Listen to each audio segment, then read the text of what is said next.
말씀 시편 50편 1절 말씀 한 번만 더 같이 보겠습니다. 시편 50편 1절입니다. 우리 다 같이 한 목소리로 읽습니다. 전능하시니 여호와 하나님께서 말씀하사 해 돋는 데서부터 지는 데까지 세상을 부르셨도다. 아멘. 자, 지난 시간에도 같은 말씀 가지고 하나님께서 해 돋는 데서부터 해 지는 데까지 온 세상을 부르신다는 의미가 무엇인가 하는 것 생각해 보았습니다. 우리가 두 가지 생각해 보았죠. 그 첫 번째 의미는 하나님께서는 이 세상 모든 나라 모든 민족의 왕이 되신다. 그래서 이 세상 모든 나라 이 세상 모든 백성들을 다스리고 통치하신다. 자, 그런데 거기서 한 걸음 더 나아가서 우리 하나님께서 해 돋는 데서부터 해 지는 데까지 온 세상을 부르신다는 의미는 온 세상에 있는 모든 사람들을 단순히 다스리고 통치할 뿐만 아니라 그들의 이름 하나하나까지도 다 아시고 그 이름을 부르신다는 것. 다시 말해서 하나님께서 온 세상에 있는 사람들을 다 아시고 지켜주시고 보호해 주시는데 그냥 뭉뚱거려서 내가 너희 모두를 사랑한다, 내가 너희 모두와 함께한다, 그런 정도가 아니라 우리 한 사람 한 사람의 이름을 아시고 각자의 형편과 처지에 따라서 우리의 필요를 채워주시고 도와주시는 하나님, 그 하나님에 대해서 우리가 생각해 보았습니다. 이 하나님을 생각하면 얼마나 우리에게 위로가 되고 힘이 됩니까? 그런데 이 하나님, 해 돋는 데서부터 해 지는 데까지 온 세상을 부르시는 하나님, 이 하나님 안에는 그런 정말 사랑과 자비가 넘치는 그런 하나님의 모습만 있는 게 아니, 온 세상을 다스린다, 통치한다, 또 온 세상에 있는 우리 모두의 이름을 아시고 각자의 처지와 형편을 아신다 라는 이 의미 속에는 또 한 가지 의미가 있죠. 그것은 무엇인가? 우리가 이 세상에서 행하는 모든 일, 제 아무리 은밀한 곳, 아무도 없는 곳, 아무도 보지 않는 곳에서 우리가 어떤 일을 행한다 할지라도 하나님께서는 우리가 행하는 그 모든 일을 아시고 언젠가는 심판하신다라는 의미가 그 안에 있어요. 자, 맨 처음에 제가 말씀을 드렸어요. 해 돋는 데서부터 해 지는 데까지 온 세상을 부르신다는 의미 속에는 온 세상을 소환하신다는 의미가 있다고 그랬어요. 여러분, 소환장은 언제 받습니까? 우리가 죄를 짓고 잘못했을 때 소환장을 받는 거예요. 너 법정으로 출두해. 우리를 부르죠. 그러면 어때요? 그 재판정에 나가서 우리가 행한 일에 대해서 재판을 받게 돼요. 바로 이걸 이야기하고 있어요. 우리 하나님은 어떤 하나님이신가? 해 돋는 데서부터 해 지는 데까지 온 세상을 부르시는, 이 세상에 있는 모든 자들을 예외 없이 그 행한 대로 심판하시는 하나님이신 것을 우리에게 말씀해 주고 있어요. 자, 이것은 이제 우리가 맨 처음 생각했던 하나님의 세 가지 이름과도 관계가 있어요. 자, 하나님의 세 가지 이름, 어떤 이름이 있다고 그랬습니까? 엘 하나님, 야훼 하나님, 엘로힘 하나님. 자, 그런데 이 엘 하나님과 엘로힘 하나님은 뜻이 같아요. 엘은 단수고 엘로힘은 복수예요. 그렇다면 두 가지 이름으로 크게 나눌 수 있죠. 야훼 하나님과 엘로힘 하나님. 야훼 하나님은 어떤 하나님입니까? 사랑과 자비의 하나님. 그런데 엘로힘 하나님은 어떤 뜻이라고 그랬어요? 심판자 하나님. 이 이름과 딱 맞는 거예요. 하나님께서 해 돋는 데서부터 해 지는 데까지 온 세상을 부르신다. 이 말은 온 세상에 있는 모든 자들을 한 사람 한 사람 아시고 기억하시고 그들의 처지와 형편대로 도우시고 보호하시고 지켜주신다. 이런 의미뿐만 아니라 우리 하나님은 엘로힘 하나님, 심판주 하나님으로서 우리 각자가 아무도 모르는 곳에서 은밀하게 나 혼자만 알고 있는 어떤 죄를 지었다 할지라도 하나님께서는 그 모든 죄까지도 아시고 우리를 심판하신다라고 이야기하고 있는 것이, 이 말을 이 하나님의 모습을 가장 쉽게 표현하면 사랑과 공의의 하나님. 우리 하나님은 그런 하나님이죠. 사랑만 있는 하나님이 아니고 공의도 있으신, 공의만 있으신 하나님도 아니고 사랑도 있으신. 그래서 우리는 이 하나님은 항상 같이 생각할 수 있어야 돼요. 그래서 오늘 본문이 시작하는 맨 첫 마디에 전능하시니 여호와 하나님, 이 속에는 사랑과 공의의 하나님, 이라는 그 의미가 함께 들어있어요. 또 사랑과 자비의 하나님과 동시에 심판주 하나님이심을 우리에게 이야기하고 있어요. 자, 그렇다면 이 하나님을 믿는 우리는 어떻게 살아야 할까요? 언젠가는 심판이 있을 것을 기억하면서 우리에게 주어진 삶을 세월을 아끼며 살아가야 돼요. 오늘 본문에 있는 말씀의 의미를 가장 잘 표현해주는 성경 구절이 하나 있다면 히브리서 9장 27절이라고 말할 수 있어요. 한 번 죽는 것은 사람에게 정한 것이요 그 후에는 심판이 있으리라. 자, 한 번 죽는 것, 이거는 누구에게 해당되는 것입니까? 온 세상 모든 사람에게 해당되는 일이에요. 여기 예외가 없어요.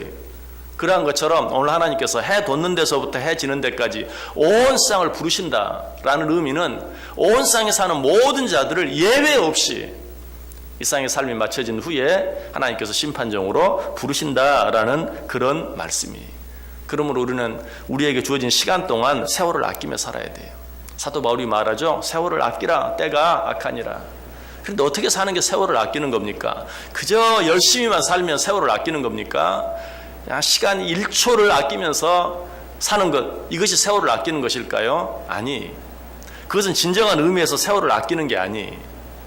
왜냐하면 자칫 잘못하면 세상 사람들이 추구하는 그것을 나도 함께 추구하면서 정신없이 살다가 정말 귀한 것을 놓치고 마는, 그야말로 내가 열심히 살면 살수록 세월을 낭비하는 일이 될 수도 있다는 사실이에요. 그렇죠? 잘못된 목표를 가지고 열심히 살면 그건 세월을 낭비하는 겁니다.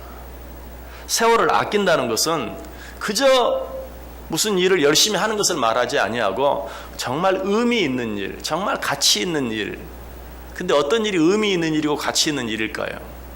잠시 잠깐 있다가 없어질 것을 위해서 수고하는 것, 이것은 의미 있는 일이 아니, 가치 있는 일이 아니, 정말 의미 있는 일, 가치 있는 일은 영원한 것을 위해서 수고하고 애쓰는 것, 이것이 바로 의미 있는 일이에요.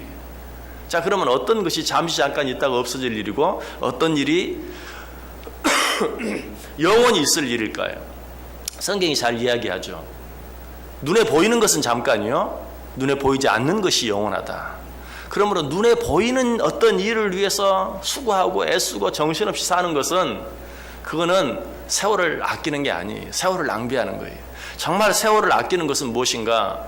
눈에 보이지 않는 일, 즉 영원한 일을 위해서 수고하고 애쓰는 것, 그것이 바로 세월을 아끼는 것이다. 그래서 사도 바울이 아까 에베소 5장 16절에 세월을 아끼라 때가 악하니라, 역시 이 말씀 바로 앞에 뭐라고 말하고 있는가? 15절에서 그런즉 너희가 어떻게 행할지를 자세히 주의하여 지혜 없는 자 같이 하지 말고 지혜 있는 자 같이 하라. 어떤 자가 지혜 없는 자 같이 하는 것입니까?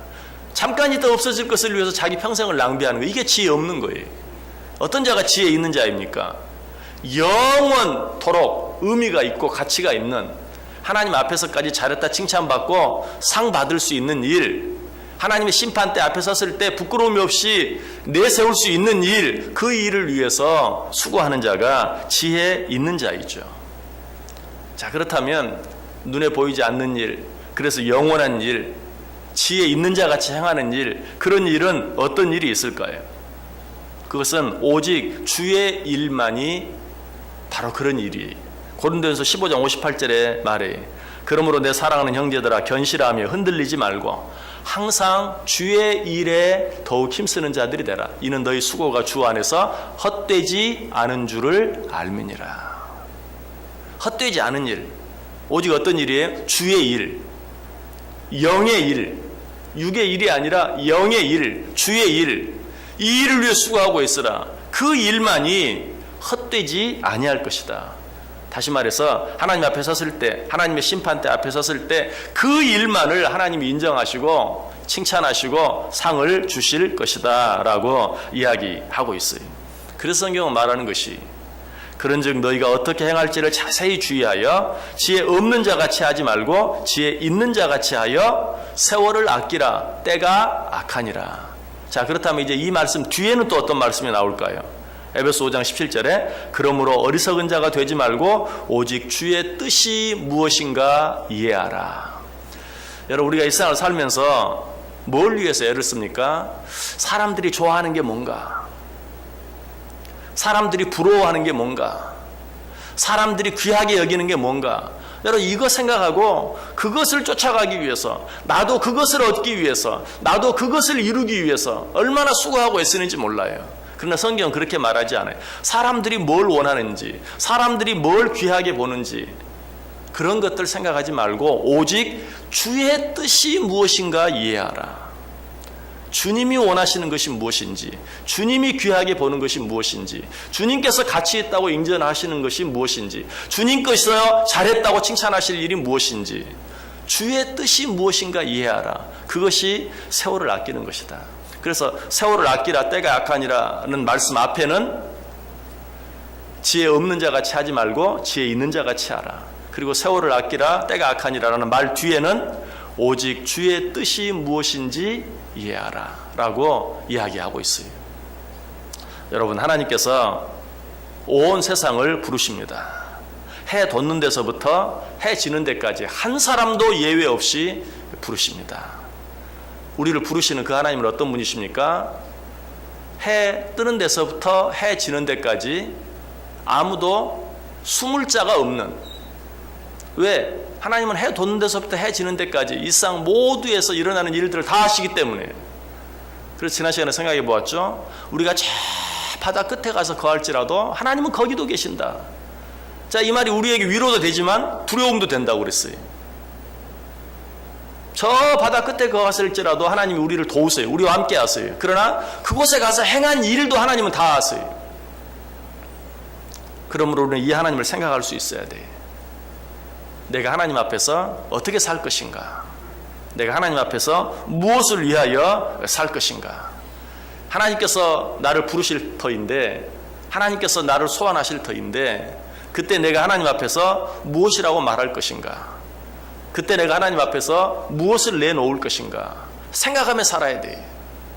이것이 바로 해 돋는 데서부터 해 지는 데까지 온 세상을 부르시는 하나님을 바로 믿는 삶이.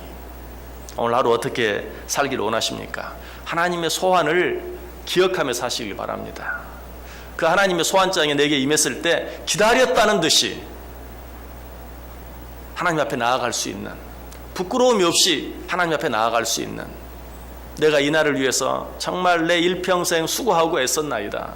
사람들은 세상의 것들을 위하여, 눈에 보이는 것들을 위하여 정신없이 살았지만 나는 그 가운데서도 그 사람들의 손가락질을 받으면서, 어쩔 때는 그 사람들의 욕을 먹으면서 오직 주의 뜻이 무엇인지, 주님이 원하시고 기뻐하시는 일이 무엇인지 생각하며 살았나이다 라고 기쁘게 주님 앞에 나아갈 수 있는 저 여러분 될 수 있기를 주님의 이름으로 간절히 축원합니다.